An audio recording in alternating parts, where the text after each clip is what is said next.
Cet été, la famille Guérin a décidé de bouleverser ses habitudes et d'atterrir en Loire-Atlantique pour les vacances. Le traditionnel mobil-home laisse place cette année à un avion de 1963 dont Sacha est le fier pilote. Je m'amuse plus ici que d'habitude. Et c'est bien sûr grâce à Internet que la mère de famille découvre ce logement pour le moins atypique, au même prix pourtant que le traditionnel mobil-home. Une grande première pour cette famille habituée aux hébergements plutôt classiques.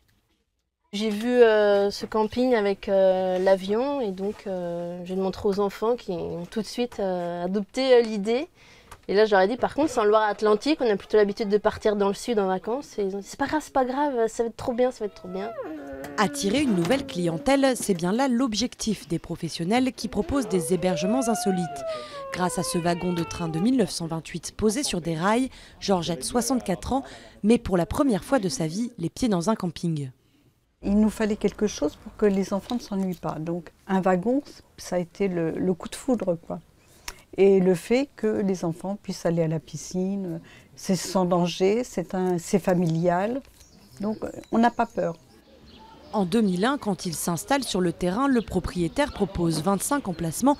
Aujourd'hui, il en offre plus de 160. Mais pour faire la différence et redorer l'image du camping, il décide de faire dans l'originalité en achetant un premier avion. On a eu des clientèles très haut de gamme en fait, qui ont loué les avions et ils ont découvert en même temps le camping et les mobil-homes, c'était super confortable. Ils restaient un petit peu sur les vieux clichés du bob et tout, alors que maintenant c'est fini, ça a beaucoup évolué les campings depuis 20 ans. Et quand il fait trop froid pour dormir sous la tente, l'avion et le train, eux, sont chauffés. Un bon moyen de remplir le camping toute l'année. Mais le propriétaire ne compte pas s'arrêter là. L'été prochain, c'est un hélicoptère qui s'installera au milieu des caravanes.